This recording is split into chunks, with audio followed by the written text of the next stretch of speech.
నమస్తే welcome to Apollo ఆరోగ్యమస్తు. ఈరోజు మన అపోలో ఆరోగ్యమస్తులో మనం మాట్లాడుకోబోయే టాపిక్ విమెన్ క్యాన్సర్ గురించి. సో విమెన్ క్యాన్సర్ గురించి మనతో మాట్లాడడానికి ఈరోజు మన టీవీ9 స్టూడియోలో ఉన్నారు డాక్టర్ పి విజయానంద రెడ్డి గారు, senior consultant radiation oncologist and director of Apollo cancer hospitals. ఆయన అడిగి మరిన్ని విషయాలు తెలుసుకుందాం. Hello sir. హలో అమ్మా. సో మనం ఈరోజు మాట్లాడుకునే టాపిక్ విమెన్ క్యాన్సర్ గురించి. సో తరచుగా మనం విమెన్లో ఎలాంటి క్యాన్సర్స్ని మనం చూస్తూ ఉంటాం సార్? అసలు ఎన్ని టైప్స్ ఉంటాయి క్యాన్సర్స్లో?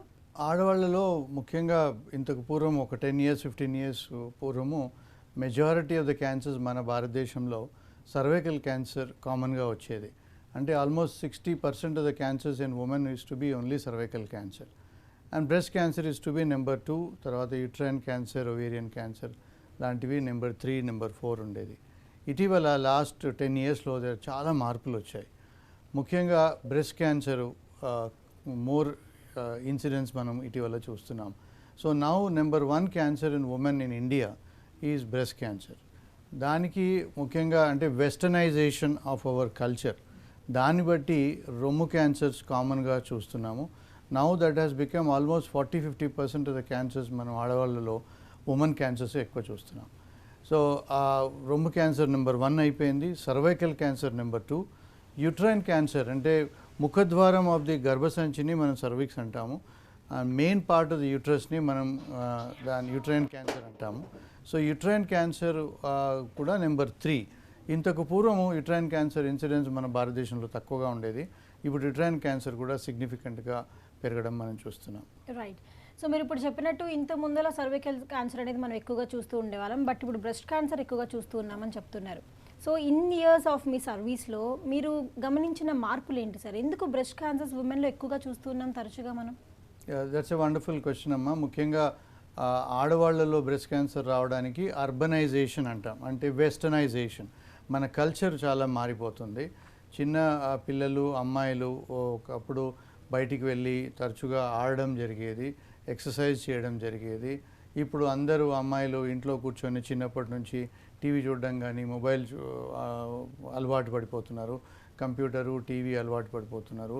సో ఎక్సర్సైజ్ చేయకుండా ఉండడం మూలాన వాళ్ళకి మెన్స్ట్రల్ సైకిల్ నార్మల్గా అరౌండ్ 12 to 13 years టైంలో వచ్చేది. ఇప్పుడు 9 years 10 yearsకే అమ్మాయిలకి మనకు ఈ మెన్స్ట్రల్ సైకిల్ స్టార్ట్ చేయడం మొదలవుతుంది. దాని ద్వారా ఈ రొమ్ము stimulation starts very early at the age of 9 and 10 years. So దాని ద్వారా ఈ ఈస్ట్రోజన్ అనే హార్మోన్ బాడీలో అంత చిన్న వయసులో మొదలవుతుంది కనుక that continuously hits your breast. So that incidence of breast cancer is going up. అలాగే పెళ్ళి ఇంతకు పూర్వం 18 to 25 yearsలో పెళ్ళిళ్ళు అయ్యేవి అమ్మాయిలకి.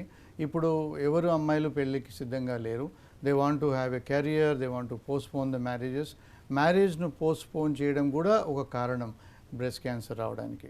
అలాగే పిల్లలు కనడం కూడా మనము ఇటీవల పోస్ట్పోన్ చేస్తూ ఉంటారు. పెళ్ళైనా కూడా పిల్లలు 3 years కానీ 5 years కానీ 30 years వరకు కూడా పిల్లలు కాకుండా పోస్ట్పోన్ చేస్తూ ఉంటారు. అది కూడా బ్రెస్ట్ క్యాన్సర్ ఇన్సిడెన్స్ కారణం, ఇంక్రీజ్ కావడానికి కారణం. అలాగే పలు కారణాలు ఉన్నాయి. లాక్టేషన్, బ్రెస్ట్ ఫీడింగ్ కూడా majority of the women trying to avoid. అని యవ్వనం తగ్గిపోతుందేమో అని బ్రెస్ట్ ఫీడింగ్ కూడా తగ్గిస్తున్నారు. సో బ్రెస్ట్ ఫీడింగ్ తగ్గించడం కూడా is one of the reasons for breast cancer. అలాగే మెన్స్ట్రల్ సైకిల్ ఆగిపోవడానికి మామూలుగా అరౌండ్ 45-50 yearsలో మెన్స్ట్రల్ సైకిల్ ఆగిపోతుంది. అది కాకుండా దాన్ని పోస్ట్పోన్ చేయడానికి, అంటే యవ్వనం తగ్గిపోతుందేమో, నేను ముసలి రంగులు వస్తాయేమో అనే ఆలోచనతో హార్మోన్స్ ఎక్కువగా తీసుకోవడం మొదలు పెడతారు. ఆ ఎక్కువ హార్మోన్స్ తీసుకోవడం కూడా increase in the incidence of breast cancer. So ఇవన్నీ hormone related, mainly estrogen related. అది కాకుండా social reasons are also plenty. Taking no exercise, taking smoking and alcohol, high fat diet and obesity. ఒళ్ళు పెంచడంతో కూడా breast cancer incidence పెరుగుతుంది. ఇవన్నీ చూస్తే మీరు only mainly because of the urbanisation, adapting the culture from the ancient Indian culture to the western culture మూలాన breast cancer incidence పెరుగుతుంది. మీరు వెస్టర్న్లో, యూకేలో చూస్తే కూడా ఇది majority of the cancers are breast cancer. That is because of the urbanisation. Cervical cancer రావడానికి reasons ఏంటి సార్? సర్వైకల్ క్యాన్సర్ ఫార్చునేట్లీ భారతదేశంలో ఇట్ ఈస్ టు యూరోపియన్ మన సౌత్ ఆఫ్రికన్ కంట్రీస్ అండ్ భారతదేశంలో ఇన్సిడెన్స్ బాగా ఎక్కువగా ఉండేది. అది మన కల్చర్, మన హైజీన్ కొంచెం ఇంప్రూవ్ అవుతుంది కనుక సర్వైకల్ క్యాన్సర్ ఇన్సిడెన్స్ సిగ్నిఫికెంట్గా మన భారతదేశంలో తగ్గిందనే చెప్పాలి. కాకపోతే ఇప్పుడు మనం సర్వైకల్ క్యాన్సర్ని కూడా ఇంకా తగ్గించడానికి అవకాశం ఉంది. ఒకటేమో పర్సనల్ హైజీన్ ఇంప్రూవ్ చేయాలి, number 1. Number 2, injuries, sexual partners, multiple sexual partners ఉంటే సర్వైకల్ క్యాన్సర్ వచ్చే అవకాశం ఉంటుంది. సేఫ్ సెక్స్ వాడితే కూడా సర్వైకల్ క్యాన్సర్ ఇన్సిడెన్స్ తగ్గుతుంది. అలాగే most important is now we got a vaccine available. So అమ్మాయిలు before they meet first intercourse కంటే ముందే మనం ఆ వ్యాక్సిన్ చేయగలిగితే 99% మన సర్వైకల్ క్యాన్సర్ని ప్రివెంట్ చేయడానికి వీలవుతుంది. దానికి ముఖ్యమైన కారణము మనము సర్వైకల్ క్యాన్సర్ ఎందుకు వస్తుందో తెలుసుకోవడం జరిగింది. అది హెచ్పివి వైరస్ అని తెలిసిపోయింది మనకి. సో హెచ్పివి వైరస్కి మన దగ్గర వ్యాక్సిన్ అవైలబుల్ ఉంది. ఆ వ్యాక్సిన్ ఇవ్వడం మూలాన మనకి క్యాన్సర్ ఇన్సిడెన్స్ పూర్తిగా తగ్గిపోతుంది. Right. And most importantly cancer వచ్చిన తర్వాత మనం హాస్పిటల్కి వెళ్తాము, will take care of that. కానీ క్యాన్సర్ రాకముందు అసలు వాళ్ళు క్యాన్సర్ వచ్చిందని ఎలా తెలుసుకోవాలి? బికాస్ చాలా మందిలో అలా తెలియకే క్యాన్సర్ని ఫైండ్ అవుట్ చేయలేకే వాళ్ళు అలాగే ఉండిపోతున్నారు. సో ఐ ఆల్వేస్ సే అమ్మా, భగవంతుడు ఆడవాళ్ళకి the given more importance, more preference than men అని. I always say that because most of the cancers మనం ఆడవాళ్ళలో ఎర్లీ సిమ్టమ్స్, వార్నింగ్ సిమ్టమ్స్ చెప్తూనే ఉంటాయి. మగవాళ్ళ క్యాన్సర్స్ కంపేర్ చేస్తే majority the cancers in women, for example breast cancer is a simple organ which is outside. So when you touch your breast మనకు తెలుస్తుంది అక్కడ ఒక కంతి ఉంది అని. అలాంటి సిమ్టమ్స్ ఉన్నప్పుడు దాన్ని ఇగ్నోర్ చేయకుండా ఆ breast size or breast shape change అయినా కూడా మనం తరచుగా మన రొమ్ములు మనం చూసుకున్నప్పుడు మనకు తెలిసిపోతుంది. ఒక దాంట్లో ఏదో మార్పు కనపడుతుంది, స్కిన్ కలర్ చేంజ్ అవుతుంది, నిప్పులు లోపలికి వెళ్ళిపోవడము. అలాగే స్నానం చేసినప్పుడు సబ్బు పెట్టి కడుక్కుంటున్నప్పుడు కూడా you would know that there is a lump there. So అవి 99% of the times painless lumps ఉంటాయి, నొప్పి లేకుండా ఉంటాయి. సో దాన్ని బట్టి మీరు ఇది క్యాన్సర్ కాదేమో అని అపోహపడకూడదు. So majority the lumps are non cancerous lumps ఉండొచ్చు, క్యాన్సరస్ లంప్స్ ఉండొచ్చు, కానీ అవి నొప్పి ఉండదు. అప్పుడు ఉన్నప్పుడు తప్పనిసరిగా మీరు డాక్టర్ని సంప్రదించాలి. నొప్పి లేదని దాన్ని అశ్రద్ధ చేయకూడదు. ఆ టైంలో మీరు డాక్టర్ దగ్గరికి వస్తే తెలిసిపోతుంది. అలాగే సర్వైకల్ క్యాన్సర్ కూడా every day you know there some symptoms, some kind of a discharge వస్తుంది. మామూలుగా సెక్రీషన్స్, చిన్నపాటి సెక్రీషన్స్ ఇస్ నార్మల్. అది కాకుండా మీకు ఫౌల్ స్మెల్లింగ్ డిశ్చార్జ్ వచ్చినప్పుడు, అలాగే భర్తను కలిసినప్పుడు బ్లీడింగ్ అయినప్పుడు, ఆర్ ఇంటర్మెన్స్ట్రల్ టైంలో కొద్ది మాత్రం బ్లీడింగ్ అయినా కూడా అది early symptom of cervical cancer.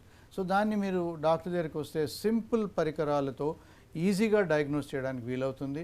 దాన్ని మనము ఎర్లీ స్టేజ్లో కనుక్కోవడానికి వీలవుతుంది, ప్రివెంట్ చేయడానికి వీలవుతుంది, అండ్ క్యూర్ చేయడానికి వీలవుతుంది.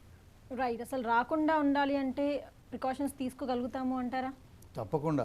సో మళ్ళీ రెండు main cancers, breast cancer and cervical cancer. So breast cancer రాకుండా ఉండాలంటే ఒక తల్లి బాధ్యత వహించాలి. చిన్నప్పటి నుంచే పిల్లలకి స్కూల్ నుంచి రాగానే బయటికి వెళ్ళి ఆడుకోవడానికి or any kind of a స్పోర్ట్ని అలవాటు చేయాలి. That is very very important. చిన్నప్పటి నుంచి మీరు ఈ స్పోర్ట్ అలవాటు చేస్తే అట్లీస్ట్ 1 hour తను బయట వెళ్ళి ఫిజికల్ ఎక్సర్సైజ్ చేయగలిగితే బ్రెస్ట్ క్యాన్సర్ ప్రివెంట్ చేయడానికి వీలవుతుంది. అలాగే వెజిటేరియన్ డైట్, రెగ్యులర్ డైట్లో మీరు సలాడ్ వాడగలిగితే, అలాగే నాన్ వెజిటేరియన్ తగ్గించి, smoking is very very dangerous అని చిన్నప్పటి నుంచి మీరు వాళ్ళకి గట్టిగా చెప్తే, చిన్నప్పటి నుంచి వాళ్ళకి ప్రతి మీల్లో ఒక ఫ్రూట్ తినడం అలవాటు చేయగలిగితే, ఇవన్నీ మంచి అలవాట్లు ఒక్కసారి మీరు చిన్నప్పుడు అలవాటు చేస్తే వాళ్ళు లైఫ్ లాంగ్ ప్రతి మీల్లో ఒక ఫ్రూట్ తినకుండా వాడు మళ్ళీ టేబుల్ నుంచి బయటికి వెళ్ళడు. ఎక్సర్సైజ్ అలవాటు చేసి ఒక స్పోర్ట్ అలవాటు చేస్తే లైఫ్ లాంగ్ తన ఆ స్పోర్ట్కి అలవాటు పడిపోతాడు. సో దీంతో పలు రకాల జబ్బులు apart from cancer that you can prevent. So it's very important for mother to take the responsibility and cultivate this habit to the children. Right. అసలు ఏజ్ గ్రూప్ వాళ్ళలో మనం ఈ సర్వైకల్ కావచ్చు, బ్రెస్ట్ క్యాన్సర్ కావచ్చు ఎక్కువగా చూస్తూ ఉన్నారు సార్? అంటే మీరు వెస్టర్న్లో, యూరోపియన్ కంట్రీస్లో యూజువల్గా 40+ ఏజ్ వాళ్ళకే చూస్తారు. వాళ్ళు స్క్రీనింగ్ కూడా, అంటే సిమ్టమ్స్ లేకుండా టెస్టులు చేయడం అనేది గవర్నమెంట్ అందరికీ స్క్రీన్ చేయడం అనేది 40 years తర్వాతనే చేస్తారు. అన్ఫార్చునేట్లీ మన భారతదేశంలో ఎర్లీగా చూస్తున్నాం. 30-35 years అమ్మాయిలకు కూడా ఈ బ్రెస్ట్ క్యాన్సర్ రావడం చూస్తున్నాము. So screening should start early and they should be conscious. వాళ్ళు కాన్షియస్గా రొమ్ము క్యాన్సర్ వచ్చే అవకాశం నాకు కూడా ఉంది అని ప్రతి lady 1 in every 15 women you are going to develop cancer. So వాళ్ళందరూ జాగ్రత్తగా ప్రతిసారి స్నానం చేసినప్పుడు కానీ, స్పెషలీ మెన్స్ట్రల్ సైకిల్ అయిపోయిన తర్వాత 5th డే 6th డే ఆ టైంలో బ్రెస్ట్ తనంతకు తాను ఎగ్జామిన్ చేయగలిగితే you can detect lumps in the breast and that can easily diagnose breast cancer. Right. మన ఇంట్లో కనుక క్యాన్సర్ పేషెంట్ ఉన్నట్లయితే మనం ఎలాంటి జాగ్రత్తలు తీసుకుంటే బెటర్ అంటారు? దేర్ ఆర్ 2 things అమ్మా. ఒకటేమో మీరు అనేది ఒకవేళ సిస్టర్ కానీ మదర్ కానీ బ్రెస్ట్ క్యాన్సర్ ఉంటే నాకు కూడా వస్తుందా అనే ఆలోచన రావచ్చు. సో అది ఉన్నప్పుడు బయట సొసైటీలో ఉన్న అమ్మాయిలకు కంపేర్ చేస్తే మీకు definitely have a higher chance of developing breast cancer. So మీరు ఇంకా కొద్దిగా జాగ్రత్తలు తీసుకోవాలి. జాగ్రత్తలు అంటే నేను చెప్పిన ఎక్సర్సైజ్ కానీ, ఒబేసిటీ లావు పెంచుకోకుండా కానీ, రెగ్యులర్ ఫిజికల్ ఎక్సర్సైజ్ చేసి స్మోకింగ్ అండ్ ఆల్కహాల్ అవాయిడ్ చేస్తే తప్పనిసరిగా ద ఇన్సిడెన్స్ ఆఫ్ క్యాన్సర్ మీకు వచ్చే అవకాశం తగ్గుతుంది. అదే కాకుండా మీరు 35 years రాగానే ఒక mammogram and self examination every month చేసుకొని ఎర్లీగా డిటెక్ట్, ఒకవేళ వచ్చినట్టయినా కూడా మీరు ఎర్లీగా డిటెక్ట్ చేయగలిగితే మీకు క్యూర్ అయిపోతుంది. సో మినిమం వితౌట్ సిమ్టమ్స్ ఏ ప్రాబ్లమ్స్ లేకున్నా కూడా స్క్రీనింగ్ టెస్ట్లు అనేవి మ్యామోగ్రామ్ అండ్ ఎంఆర్ఐ స్కాన్, తద్వారా మనం చిన్న కంతులు అంటే మన చేయికి తగలని సైజులో ఉన్న స్మాల్ లంప్స్ కూడా మనం డిటెక్ట్ చేయడానికి వీలవుతుంది. మీరు చూసిన ఇన్ని కేసెస్లో అలాంటి సిమ్టమ్స్ ఏమీ లేకుండా, అసలు ఏమీ లేకుండా వచ్చిన పర్సన్స్కి క్యాన్సర్ వచ్చిన సందర్భాలు కూడా ఉన్నాయా? చాలా ఉన్నాయమ్మా. ఒక లేడీకి క్యాన్సర్ ఉన్నప్పుడు వాళ్ళ ఫ్యామిలీస్ని అందరినీ మేము కౌన్సిల్ చేస్తాము. వాళ్ళకి రొటీన్ టెస్ట్లు చేయించుకుంటే మంచిది. నాకు ఏం సిమ్టమ్స్ లేవు డాక్టర్ గారు అంటారు. బట్ సిమ్టమ్స్ లేనప్పుడు మనం పరీక్షలు చేస్తేనే మనకు ఎర్లీగా డయాగ్నోస్ చేయడానికి వీలవుతుంది. So I would suggest right from the age of 35 every person should go for once in an year routine scanning, routine screening test. అంటే మనకు సిమ్టమ్స్ రానప్పుడు టెస్ట్ చేస్తే ఎర్లీగా డయాగ్నోస్ చేయగలుగుతాము అండ్ తప్పకుండా క్యూర్ చేయగలుగుతాం. సో చాలామంది భయపడుతూ ఉంటారు క్యాన్సర్ అనగానే. సో క్యాన్సర్ అంటే ఎలాంటి ట్రీట్మెంట్స్ ఉంటాయో, కీమో అది ఇది అని చాలా భయపడుతూ ఉంటారు. అలాంటి వాళ్ళకి మీ సైడ్ నుంచి మీరు ఇచ్చే భరోసా ఏంటి సార్? ఐడియల్గా అమ్మ క్యాన్సర్ అనే భయపడి చాలామంది నా లైఫ్లో నేను ఎక్స్పీరియన్స్ చేయడం ఏంటంటే, ఒక రొమ్ములో కంతి ఉన్నా కానీ, డిశ్చార్జ్ ఉన్నా కానీ, ఏ ప్రాబ్లము వాళ్ళకి సిగ్నల్స్ వస్తున్నా కూడా క్యాన్సర్ ఏమో అన్న భయంతో, ఇది వెళితే నన్ను క్యాన్సర్ డయాగ్నోసిస్ అవుతుందేమో అన్న భయంతో ఇన్వెస్టిగేట్ చేయడానికి కూడా పోస్ట్పోన్ చేస్తూ ఉంటారు. సో ఆ సిమ్టమ్స్ ఉన్నప్పుడు మీరు తొందరగా వస్తే స్టేజ్ 1 స్టేజ్ 2లో మనం డయాగ్నోస్ చేయగలుగుతాం. ఈ భయంతో మీరు దాన్ని అలాగే పెంచుకుంటూ పోతే స్టేజ్ 3 స్టేజ్ 4 అయిపోతుంది. ఇటీవల ప్రతి క్యాన్సర్ని ధైర్యంగా చెప్తున్నాను, 70% ఆఫ్ ద క్యాన్సర్స్, మేము చూసే క్యాన్సర్స్ని పూర్తిగా క్యూర్ చేయడం జరుగుతుంది. దయచేసి అలాంటి వార్నింగ్ సిమ్టమ్స్ ఉన్నప్పుడు పోస్ట్పోన్ చేయొద్దు. అనుమానంగా ఉన్నప్పుడు తప్పనిసరిగా మీరు డాక్టర్ని సంప్రదించాలి. ప్రతి సిమ్టము క్యాన్సర్కి దారి తీస్తుందని అనుకోవద్దు. మేము 100 మందిని స్క్రీన్ చేస్తే దానికి 2-3 క్యాన్సర్ డిటెక్ట్ అవుతుంది. ఆ 2-3 అన్నా అట్లీస్ట్ మాకు సంతోషం ఏంటంటే స్టేజ్ 1లో డయాగ్నోస్ చేయగలుగుతున్నాము అండ్ క్యూర్ చేయగలుగుతున్నాము. అలాగే సిమ్టమ్స్ ఉన్న వాళ్ళకి యూజువల్గా 10 మందికి సిమ్టమ్స్ ఉంటే 2-3 క్యాన్సర్ ఉండే అవకాశం ఉంటుంది. ప్రతి ఒక్కరికి అది క్యాన్సర్ సిమ్టమ్ అని భ్రమపడకూడదు. కానీ ఆ అనుమానంతో ఉన్నప్పుడు ఇన్వెస్టిగేట్ చేయగలిగితే మీకు తొందరగా డయాగ్నోస్ చేయడానికి వీలవుతుంది. సులభంగా ట్రీట్మెంట్ జరుగుతుంది. అన్ని క్యాన్సర్ ట్రీట్మెంట్లు అవసరం పడకపోవచ్చు. ఓన్లీ సర్జరీ కానీ, ఓన్లీ రేడియేషన్ కానీ, ఓన్లీ కీమోథెరపీ కానీ అవసరం పడవచ్చు. దాంతో పూర్తిగా నయమే అవకాశం ఉంటుంది, పూర్తిగా క్యూర్ అయ్యే అవకాశం ఉంటుంది. రైట్ సార్, ఇంకొంచెం బెటర్గా క్లారిటీ కోసం బ్రెస్ట్ క్యాన్సర్కి వచ్చే సిమ్టమ్స్ ఏంటి, at the same time cervical క్యాన్సర్కి వచ్చే సిమ్టమ్స్ ఏంటి, విడివిడిగా ఒక్కసారి ఎక్స్ప్లెయిన్ చేయగలుగుతారా? బ్రెస్ట్ క్యాన్సర్ మామూలుగా పేషెంట్కి కంతిలాగా చేయికి తగులుతుంది. స్పెషల్గా మోస్ట్ ఆఫ్ ది ఉమెన్ స్నానం చేసేటప్పుడు ఏదో కంతి తగిలింది డాక్టర్ గారు అని వస్తుంటారు మా దగ్గరికి. So lump in the breast అంటే కంతి, ఏమాత్రం కంతి మీకు చేతికి తగిలినా తప్పనిసరిగా డాక్టర్ని సంప్రదించాలి. అలాగే any bleeding from the nipple ద్వారా మామూలుగా వైట్ కలర్ కానీ, కలర్లెస్ లిక్విడ్ కానీ వస్తుంటుంది. అప్పుడప్పుడు మిల్క్ కూడా రావచ్చు. అది కాకుండా దానికి ఎంబడి రక్తం వచ్చినప్పుడు తప్పనిసరిగా డాక్టర్ని సంప్రదించాలి. అలాగే any changes in the skin, రొమ్ము మీద కలర్ చేంజెస్, రెడ్ కలర్ రావడం కానీ, పిగ్మెంటేషన్ రావడం కానీ మీరు డాక్టర్ని సంప్రదించాలి. అలాగే రొమ్ములోని నిప్పులు అంటాము, నిప్పులు లోపలికి వెళ్ళినప్పుడు కూడా మీరు డాక్టర్ని సంప్రదించాలి. అలాగే చేంజ్ ఇన్ ద షేప్, ఒక నార్మల్గా right and left breast compare చేస్తే కొంతమందికి చిన్నగా పెద్దగా కూడా ఉండొచ్చు. అలా కాకుండా ఒక ఒక ఒక సైజు బ్రెస్ట్ సైజు పెరిగినా కూడా ఆర్ ఒక డైరెక్షన్లో తిరిగినా కూడా మీరు దాన్ని డాక్టర్ని సంప్రదించడం చాలా ఇంపార్టెంట్.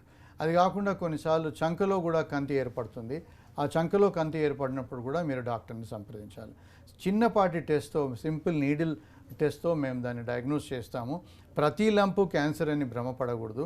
యూజువల్గా only 20% of the lumps only are cancerous lumps, 80% of them are non cancerous lumps. కానీ అది డిటెక్ట్ చేయడం చాలా ఇంపార్టెంట్.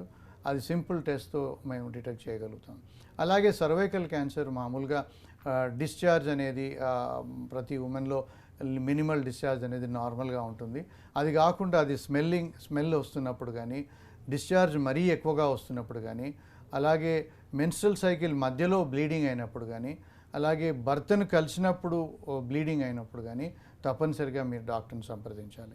సో దీనికి స్క్రీనింగ్ ప్రొసీజర్లో మేము ఒక చిన్నపాటి టెస్ట్ చేస్తాము గర్భసంచి క్యాన్సర్ను ఐడెంటిఫై చేయడానికి. అది it's just an out patient procedure. ప్రతి ఉమెన్కి క్యాన్సర్ స్క్రీనింగ్లో ఈ టెస్ట్ చేయడం జరుగుతుంది.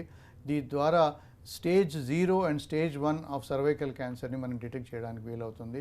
దాన్ని 100% మనం క్యూర్ చేయడానికి వీలవుతుంది. రైట్. సో ట్రీట్మెంట్ ఆప్షన్స్ ఏంటి సార్ బ్రెస్ట్ క్యాన్సర్కి? బ్రెస్ట్ క్యాన్సర్లో ఇప్పుడు స్టేజ్ను బట్టి డిఫరెంట్ ట్రీట్మెంట్ ఆప్షన్స్ ఉంటాయి. స్టేజ్ 1 అయితే మనం రొమ్మును పూర్తిగా తీయకుండా ఓన్లీ మనం లంప్ వరకే తీయడానికి వీలవుతుంది.